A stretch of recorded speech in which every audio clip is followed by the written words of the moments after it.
Assalamualaikum teman-teman. Kami dari kelompok 4 akan menjelaskan mengenai pengukuran eksternal dalam manajemen strategi. Yuk simak penjelasan dari kelompok kami. Tujuan audit eksternal adalah menjelaskan peluang utama dan ancaman yang dihadapi organisasi, sehingga manajer dapat merumuskan strategi untuk mengambil keuntungan dari peluang dan menghindari atau mengurangi dampak ancaman. Audit eksternal berfokus pada identifikasi dan evaluasi tren dan kejadian di luar kendali dari perusahaan tunggal seperti yang pertama, peningkatan persaingan asing, yang kedua, pergeseran populasi atau penduduk, yang ketiga, penuaan masyarakat, yang keempat, kecemasan konsumen dalam berpergian, yang kelima, volatilitas pasar saham.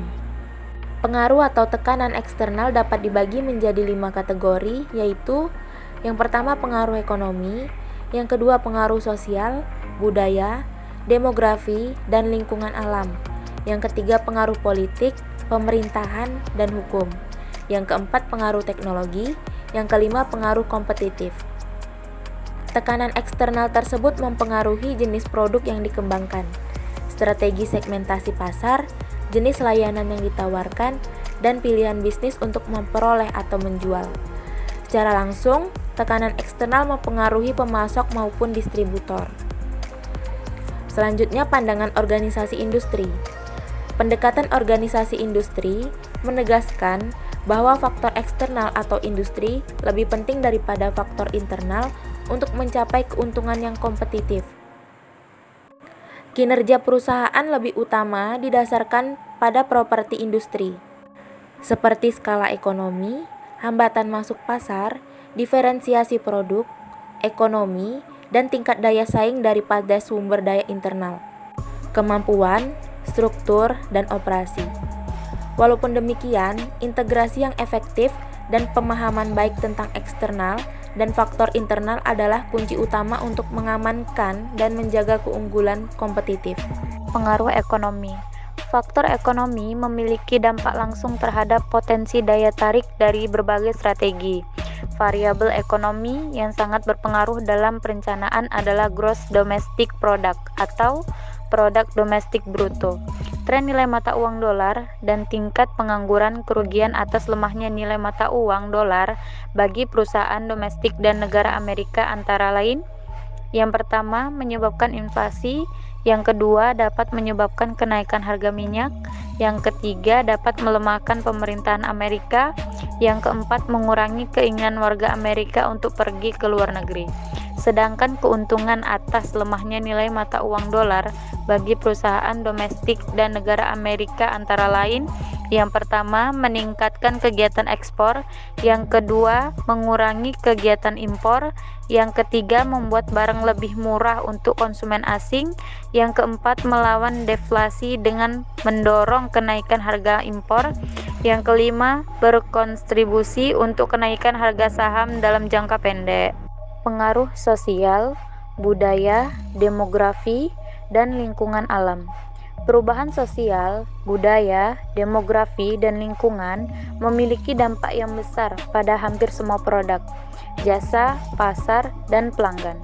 Organisasi kecil, besar, pencari laba, dan nirlaba dalam semua industri sedang terhubung dan ditantang oleh peluang dan ancaman yang timbul dari perubahan variabel sosial, budaya, demografi, dan lingkungan. Variabel utama sosial, budaya, demografi, dan lingkungan alam antara lain, yang pertama, tingkat kesuburan reproduksi, yang kedua, jumlah kelompok minat khusus, yang ketiga, jumlah pernikahan, yang keempat, jumlah perceraian, yang kelima, jumlah kelahiran, yang keenam, jumlah kematian, yang ketujuh, tingkat imigrasi dan emigrasi, yang kedelapan, program jaminan sosial, yang sembilan, tingkat harapan hidup, yang kesepuluh, pendapatan per kapita. Pengaruh politik, pemerintahan, dan hukum. Pemerintah daerah atau federal, pemerintah pusat, dan pemerintah luar negeri merupakan major regular, deregulator, pensubsidi, pemberi kerja, dan pelanggan bagi suatu organisasi. Oleh karena itu, hal-hal tersebut dapat berperan sebagai peluang utama untuk ancaman baik bagi organisasi kecil atau besar. Pengaruh teknologi. Perubahan teknologi secara revolusioner dan penemuan memiliki pengaruh dramatis dalam sebuah organisasi. Internet telah merubah sifat yang sangat mendasar dari peluang atau opportunities dan ancaman dengan merubah siklus dari suatu produk, meningkatkan kecepatan distribusi, menciptakan barang dan jasa baru, menghapus batasan dari traditional geographic markets, dan perubahan dari historical trade-off antara standarisasi produk dan fleksibilitas untuk mengkapitalisasi secara efektif dalam e-commerce. Banyak perusahaan membuat dua posisi baru, yaitu yang pertama, Chief Information Officer atau CEO, yang kedua, Chief Technology Officer atau CTO. CEO dan CTO bekerja bersama untuk memastikan bahwa informasi yang dibutuhkan untuk merumuskan, mengimplementasi, dan mengevaluasi strategi bisnis tersedia setiap saat dibutuhkan. Pengaruh kompetisi bisnis. Persaingan dalam bisnis dapat digambarkan sebagai persaingan yang keras. Mengumpulkan dan mengevaluasi informasi dari para pesaing adalah hal yang penting dalam keberhasilan merumuskan strategi bisnis. Mengidentifikasi pesaing utama tidak selalu mudah karena banyak perusahaan memiliki divisi-divisi pemahaman yang bersaing dalam industri-industri yang berbeda-beda. 7 karakteristik yang menggambarkan perusahaan yang kompetitif. Yang pertama, market share atau pangsa pasar. Yang kedua, tentang bisnis yang dijalani. Yang ketiga, setiap terjadi ketidakberesan, maka perbaikan jadikan lebih baik, bukan hanya dari produknya saja, tetapi perusahaan secara keseluruhan jika dibutuhkan. Yang keempat, berinovasi. Yang kelima, akuisisi adalah hal yang diperlukan untuk mengembangkan bisnis, terutama adanya tambahan faktor teknologi atau terkait dengan pangsa pasar. Yang keenam, people make a difference. Setiap orang membutuhkan perlakuan yang berbeda-beda. Yang ketujuh, kualitas adalah harga mati dan tidak ada ancaman yang lebih besar daripada kegagalan untuk menjadi cost kompetitif dalam global basis. Analisis kompetitif. Menurut Potter, sifat dari kompetitifan dalam sebuah industri dapat dilihat dari 5 komposisi kekuatan atau pengaruh, yaitu yang pertama, persaingan di antara perusahaan-perusahaan atau sejenis. Yang kedua, potensi masuknya pesaing baru. Ketiga, potensi berkembangnya barang substitusi. Yang keempat, kekuatan penawaran dari penyedia barang. Dan yang kelima, kekuatan permintaan dari konsumen. Sumber dari informasi eksternal. Sebagian besar informasi strategik tersedia baik dari sumber yang dipublikasikan maupun yang tidak dipublikasikan. Sumber yang tidak dipublikasikan terdiri dari yang pertama, yaitu survei pelanggan, penelitian pasar, pembicaraan pada rapat tenaga ahli atau pemegang saham, program televisi, dan wawancara dan pembicara dengan stakeholder. Selanjutnya yaitu sumber yang dipublikasikan pada informasi strategik meliputi majalah, jurnal, laporan, dokumen pemerintah, ringkasan, buku panduan, surat kabar, dan buku petunjuk. Alat dan teknik forecasting. Forecasting adalah anggapan terdidik tentang kecenderungan dan kejadian di masa yang akan datang.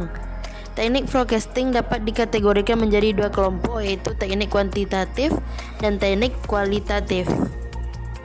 Teknik kuantitatif lebih tepat digunakan ketika data historikalnya tersedia dan ada hubungan di antara variabel kunci diperkirakan sama di masa mendatang. Selanjutnya yaitu analisa industri. Evaluasi faktor eksternal memperbolehkan pembuat strategik untuk menyimpulkan dan menilai ekonomi, sosial, kebudayaan, demografi, lingkungan, politik, pemerintah, hukum, teknologi, dan informasi persaingan. Metrik evaluasi faktor eksternal dapat dikembangkan dengan 5 langkah, yaitu yang pertama, mendaftarkan kunci faktor eksternal. Yang kedua, menentukan bobot tiap-tiap faktor dengan jangkauan dan dari angka 0,0 sampai 1,0. Yang ketiga, menentukan urutan antara 1 sampai 4 dari tiap-tiap faktor eksternal utama yang mengidentifikasikan seberapa efektifnya strategi yang diterapkan dari perusahaan untuk menanggapi faktor-faktor tersebut. 4. Mengalihkan bobot tiap-tiap faktor untuk mendapatkan nilai bobot. 5. Jumlahkan nilai bobot dari tiap variabel untuk mendapatkan total nilai bobot dari organisasi. Jika total dari nilai bobotnya adalah 4, menandakan bahwa tanggapan organisasi terhadap ancaman dan kelemahan adalah luar biasa. Jika total dari nilai bobotnya adalah 1, menandakan bahwa strategi perusahaan tidak diperhitungkan terhadap kesempatan atau menghindari ancaman. Bagaimana teman-teman? Apakah sudah paham mengenai pengukuran eksternal?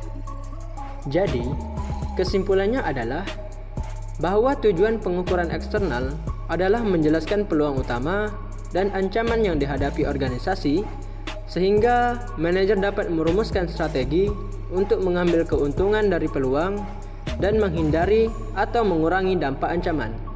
Tekanan eksternal dapat dibagi menjadi 5. Yang pertama, pengaruh ekonomi.